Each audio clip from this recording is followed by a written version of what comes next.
Morning, everyone. This is my way of connecting because I don't always feel like talking to people during the day, but I feel like I'm alone now, and that makes me happy. And the funny thing about taping something is, because of the spiritual nature that I have in my studies, I really understand that what I'm creating in this moment will reach you when and if you want that. So it's kind of neat for me because I still get to be with people when I crave people, but I don't have to be on. I think you can relate if you're an INFJ. It's funny. It's funny. No wonder we're full of all the contradictions that they say we are. So I'm looking at this list and I wanted to quote my source in case you were interested. And I wrote it here. I like to keep my notepad out. This is part of my life. I'm made fun of out in public at the grocery store for my notepad by somebody I didn't even know, my clipboard rather. But it's how I keep my head organized because digitally, if I'm not looking at it, I'm not seeing it. I'm forgetting it. No way, it doesn't exist for me. So I have a chalkboard at home in my kitchen. And I have my clipboard, and I have also a pile of papers for all of my thoughts. I have a goal to get them inside of a notebook soon. So anyway, I like to look at these lists because it gives me more introspection. It's only made me feel better since I discovered there are other people like me, and I can tell because I've met some of them. And the feeling of being understood, even when you're not understood, which is rare, they're still getting they're still getting the energy that comes with it. They're still getting a feeling when you're speaking, and the willingness to get it is there. That's another part that I love, because where our thoughts can dust regular people, we just leave them in the dust. Another INFJ is already almost with you the whole time you're speaking. So sometimes if they ask for clarification, it's only more enjoyment for the both of you because you get to discuss in the kind of depth that you crave. And I know I love that. But we're talking about this list. Now, this particular list, 21 signs you are an INFJ. And this is by someone named Jen Grayman. Introvertdear.com. I find that I'm wind up visiting it because I just use my Bing browser when I have a thought and then I see what comes up. And like you, there's certain websites that write our kind of stories and our articles, and introvertdear.com I guess happens to be one of them. It says it's also for highly sensitive people, which that's a video in itself. I keep forgetting to make those. It's important to understand yourself in that way. So this list has 21 signs, so we're just going to go through 5 today. I think that'll hit me at my favorite 10-minute spot, because I feel like I'm rambling otherwise. Let me see. Okay. So I have my iPad in front of me. I'm reading it. Number 1, from a young age, you felt different from the people around you. Even if you had plenty of friends, you never felt like you truly fit in. Sometimes you faked being more like them so they would accept you. Yeah, I've heard that they think that of us. They call us a chameleon. And I can remember, well, first they say we feel different. Yeah. Oh, yeah. Hell yeah. I didn't feel I met another one of me until I was 18. And I felt like I clicked with another human. And I always assumed it was because I was adopted, but that's not it, because I've clicked with humans that weren't my blood. But as a kid, you don't know what to think. And I would read these books about adoption, and that's kind of what they said. Of course that's probably how other adoptees feel. that they don't really fit in with their family. But now that I'm older and wiser, I realize, no, that wasn't it, because I really feel that my parents were my meant to be parents, and I can feel the connection with them in a non-physical way, that we're a family. And by that non-physical, I mean a soul kind of a way. I know that they're my family. So no, it was the thinking. I just did not recognize anybody that I knew back then that thought like I did or could connect with me in the way that I craved. And so yeah, it felt different. And then did I fake it? This is what the article's saying. Sometimes you fake. No, I don't know if I faked it. If you call putting on a show faking it, I just would acquiesce. Because I am a spin doctor. I'll spin anything to make it sound better. This is my job. But I really feel like whatever you define is your reality. So that's why I pay attention and I do these things.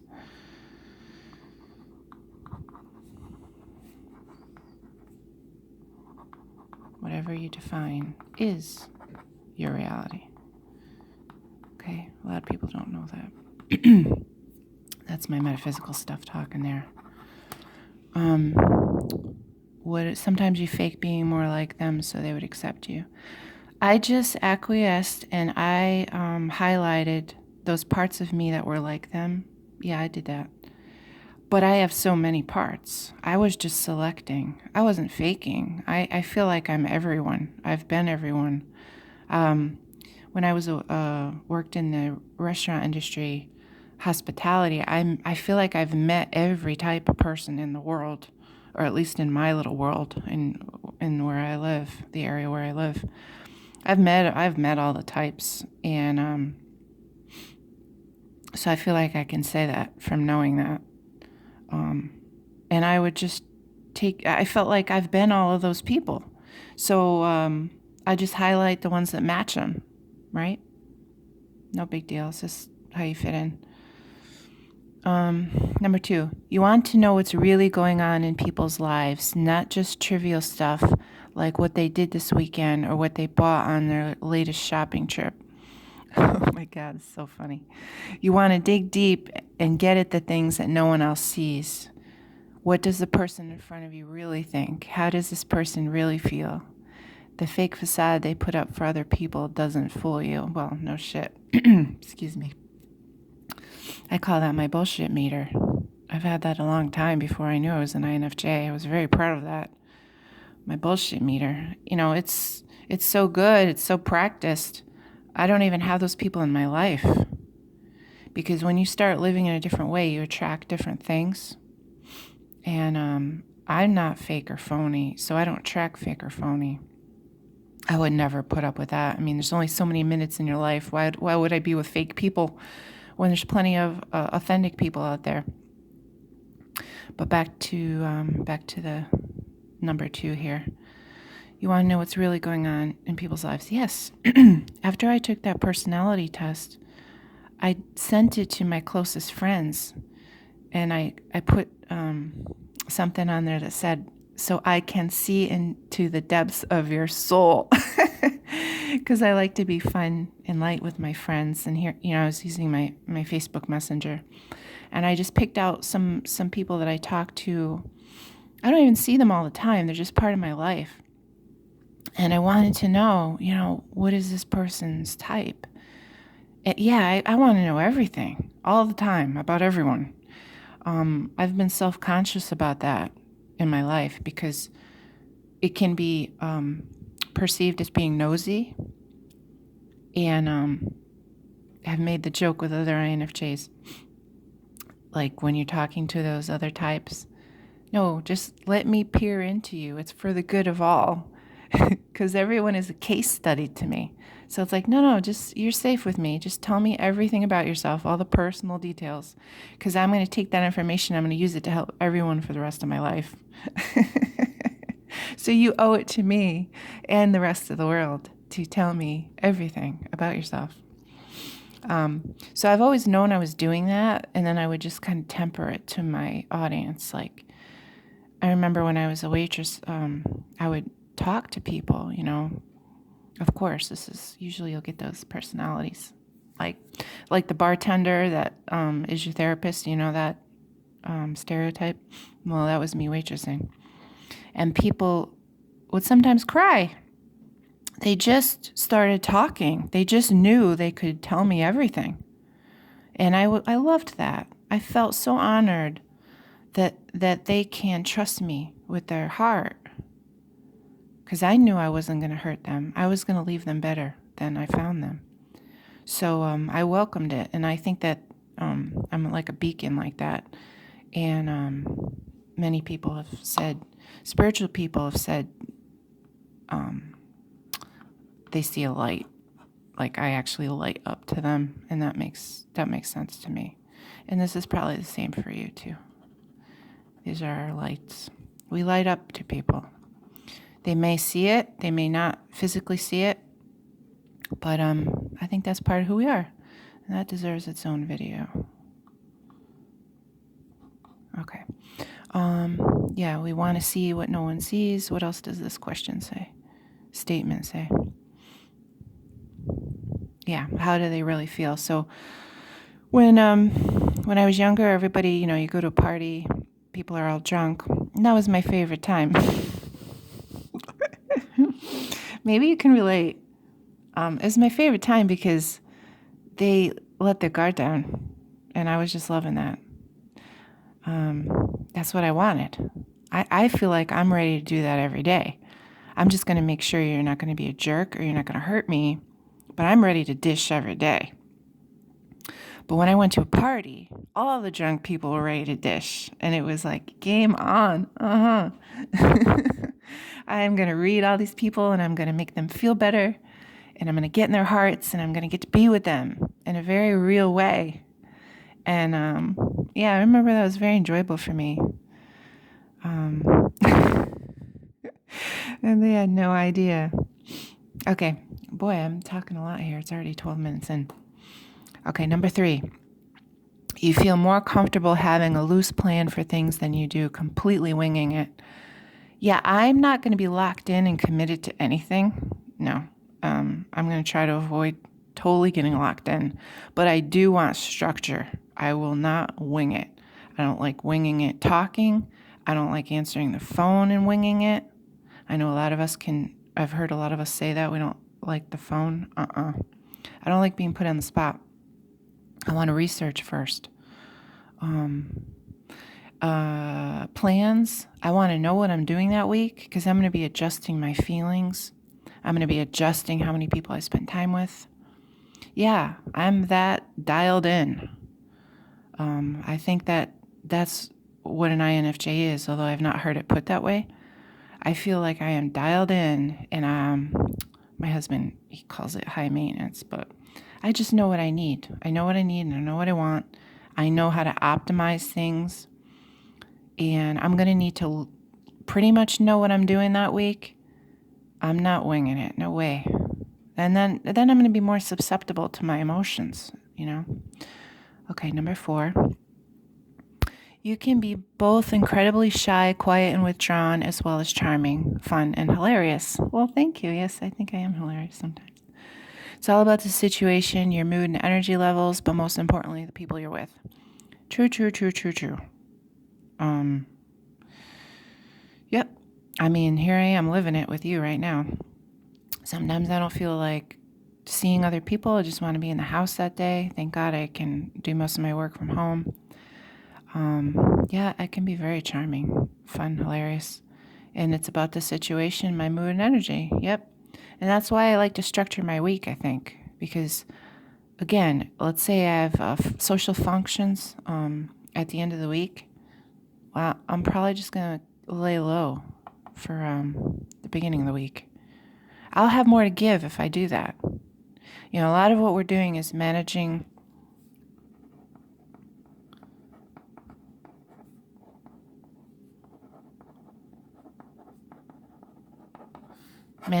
our energy levels. That's something we spend a lot of our time doing. And if you're aware of it, great. If you're not, get aware of it. It will help you. It will help you. And then you don't feel like you have to explain yourself to everyone. You need different things than the people that think you're overdoing everything, okay? Because you're sensitive, meaning you're picking up on everyone else's energy, so you have to manage yours. Those good tips. See, that's why I do these things. And I don't read the questions ahead of time. I do better with you in the moment because I have my structure. My structure is I'm alone with my video camera. And, but I want it to still be, come out natural. So this is what I do. Number 5, and that'll be the last one because I'm talking a lot in here. When someone comes to you with a problem, you usually don't give them advice or your opinion unless they ask. Instead, you ask them questions to help them better understand the situation and their own feelings about it. Yeah, I just did this with my INFJ friend the other day. Sometimes you tell a story. No, not sometimes. I always tell a story. Sometimes you tell a story of a time when something similar happened to you. Yeah, of course I do. In the hope that they'll draw their own lesson. Yes. You feel like you can usually see the path they should take, but you don't want them to do it just because you told them to. You want to be their decision. Of course. I'm finishing this girl's words for her. You're probably finishing mine reading it. Yes to all of that. But when I was younger, here's a big one. I did this when I was younger. This was not good for me. Okay, this is my advice. Don't give advice unless they ask. Now, this is obvious, may seem obvious to you as a young person. It was not obvious to me because when people complain in front of me, it's a trigger. I'm the type that really thrives off one-on-one. Okay? I'm not the INFJ that overly concerns herself with the world. I'm not the INFJ that wants to be in the library alone all the time with books. I'm the intimate one. So when one person came at me with a list of complaints, whether it was my boss complaining he doesn't have enough money, or my friend complaining that she overdoes it with others and helps too many people and gets drained, I used to automatically dive in there and quote unquote help, which now I call it assisting. I don't even like the word help. But when I was younger, I thought I was helping them. No.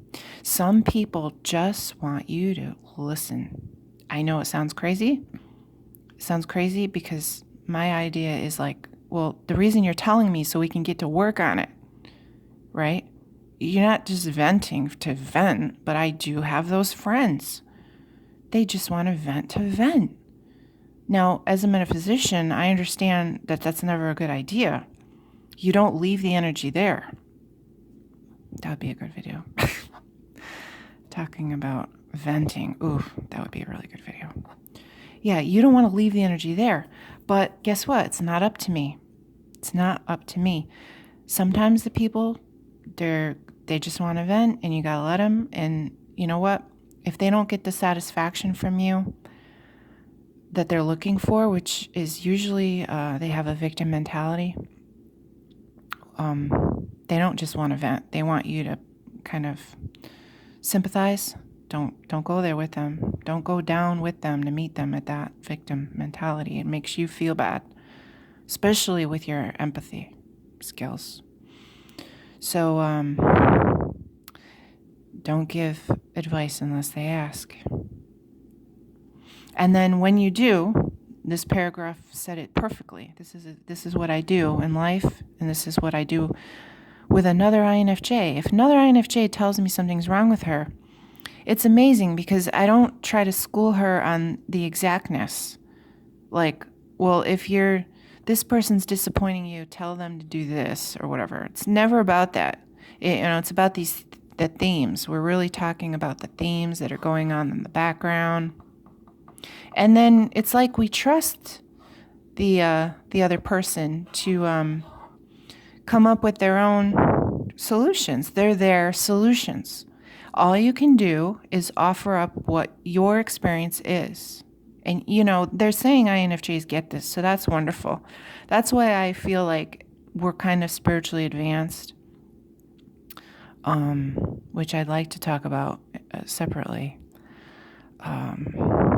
Because life's a bit harder for us, and I like to say, to whom much is given, much is expected. So, what are you going to do? We do the best we can. To whom much is given, much is expected. And that's why I like to join with you guys, because we band together, we help each other be strong. Because life can kind of beat up on us because we're sensitive and we get so much. We get all the nuances of everything. So let's just recap that last one, and that's all we're going to do for today. You tell a story about a time something similar happened to you, that they'll draw their own lesson. You can usually see the path that they should take, but you don't want them to do it just because you told them to. Yeah, that's great. I love that this girl is saying that INFJs get that. I'm happy. I can't wait to read the rest. This is more of a easygoing type of a list, not a critical list, so I'm enjoying it. So hopefully you'll join me when I do the next part, because this is 21, so I'm going to take it in 4 parts. All right? And as always, thank you for hanging out with me. Happy Friday. Happy holidays. And I consider you guys friends. And I look forward to seeing you after the holiday. All right? Take it easy. Thanks for listening.